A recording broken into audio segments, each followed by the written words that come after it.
Good morning, everyone. I wanted to welcome you to the Texas Heart Institute 2024 Symposium on Cardiometabolic Diseases. And on behalf of Dr. Stephanie Coulter, who's over here, Stephanie, maybe you just wave your hand, who was one of the other course directors. I'm Dr. Joe Rogers. I'm the president and CEO of Texas Heart. Dr. Coulter and I had an amazingly fun time putting the symposium together because we got to call some of our very best friends from across the world to join us today. And I think what you're going to hear today is from a series of experts who have an incredible passion and a deep knowledge about this particular condition, which we think is one of the most pressing health crises that's being faced not only in the United States, but across the globe.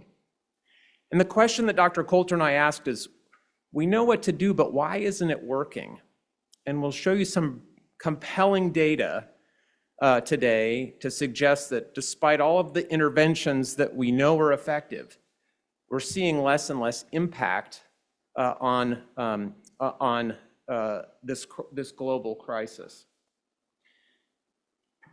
The program is designed in a very intentional way. We designed the program so that the talks are relatively short and the discussion times are long. And this is not a passive CME event. We want your participation because I think what we need to do is we need to be disruptive and we need to challenge dogma. And we need to think differently about this disease or this constellation of conditions so that we can really develop creative and innovative new ways to approach it.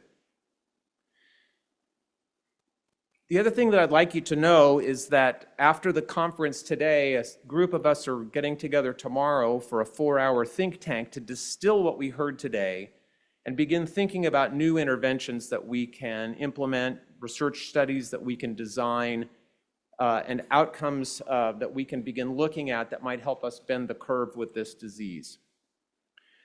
I also wanted to remind you that this is a CME program, and at the end of the symposium, those of you who are here in person will have an opportunity to scan a QR code out at the registration desk. For those of you who are joining us online, that information will be posted in the chat box at the end of the symposium. And I wanted to thank our sponsors. I'd encourage all of you to go out and spend some time interacting with those who were generous with their resources to help us put the symposium on, and they're listed here. So I wanted to just provide a couple of introductory remarks about cardiometabolic diseases and why it's important and what we think is going to happen over the next couple of decades.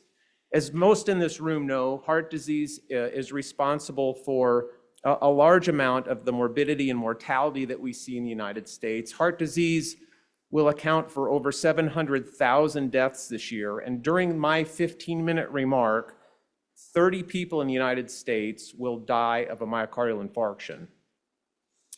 It accounts for more mortality than all of the cancers combined.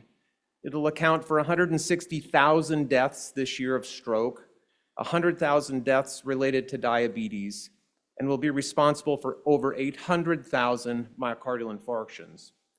And the annual cost of managing heart disease in the United States is estimated this year to be $422 billion, which is about the gross domestic product of Singapore.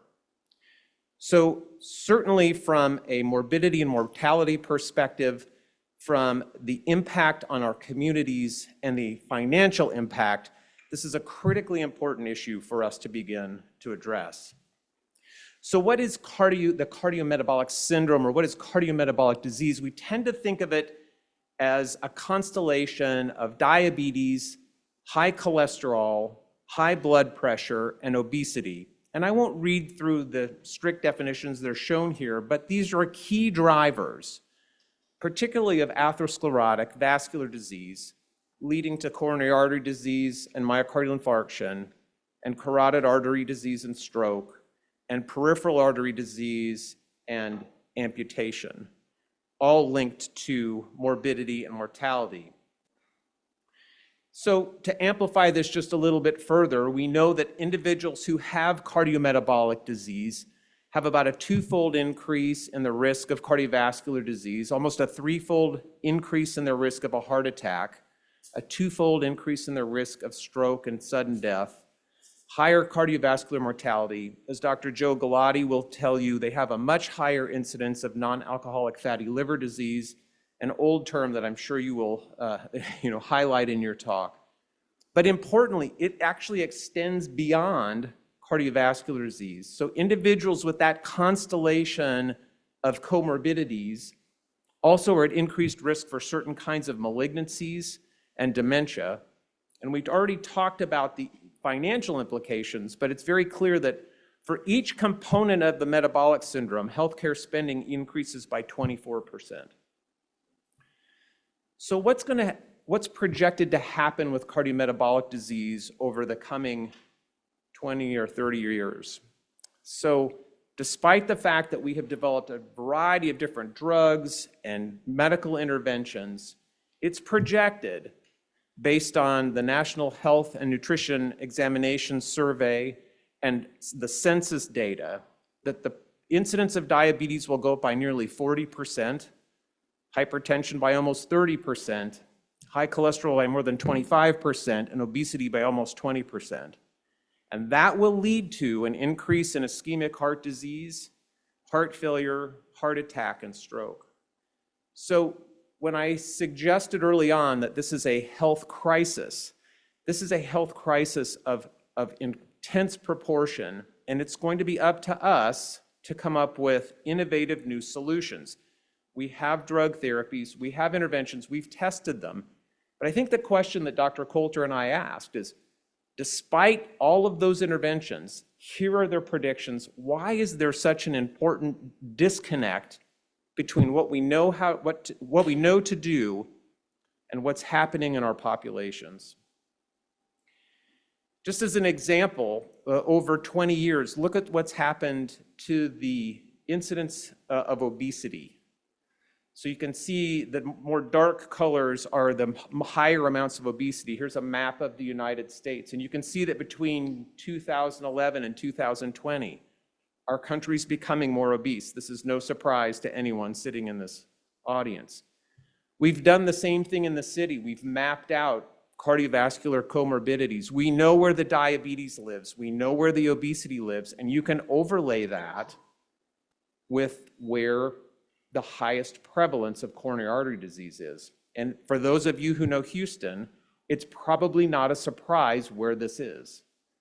It's in some of the less affluent, more socially challenged parts of the community. And there are clues there that we should be thinking about. And we'll hear much more about the impact of the environment and community infrastructure on patients' risks for cardiovascular disease and other chronic illnesses through the course of the symposium today. So I'll come back to this question about why isn't healthcare fixing this problem? And I sort of like this diagram over on the right side of the slide. This has been replicated by a variety of different sources, but it's estimated that healthcare probably is capable of fixing somewhere between 20 and 50% of most chronic illnesses. The remainder is related to the environments that our communities live in and social determinants or social drivers of health. And you'll hear more about those today as well. And I'm going to propose to you that unless we begin to address all of these issues, we're never really going to bend the curve on cardiometabolic disease. I've had great and long conversations with many of the speakers that you'll hear from today about the interventions that we can think about and why this isn't working.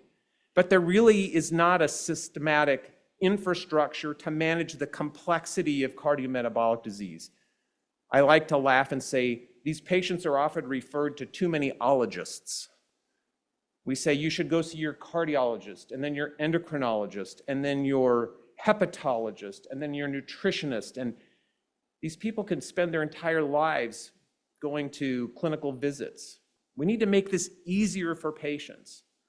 The care's complex and fragmented, as I just mentioned. A lot of people, and I think you'll hear some of this from Dr. Galati later today, a lot of our colleagues don't take this concept and this disease seriously enough. They think, well, you've got a little bit of high blood pressure, a little bit of diabetes, a little bit of high cholesterol. There's no urgency to the management of this condition. I'll also just suggest that, and again emphasize, that the social drivers of health are critical determinants of the impact of this condition. And if we're not thinking about our communities in the broadest sense, we're not really going to bend the curve.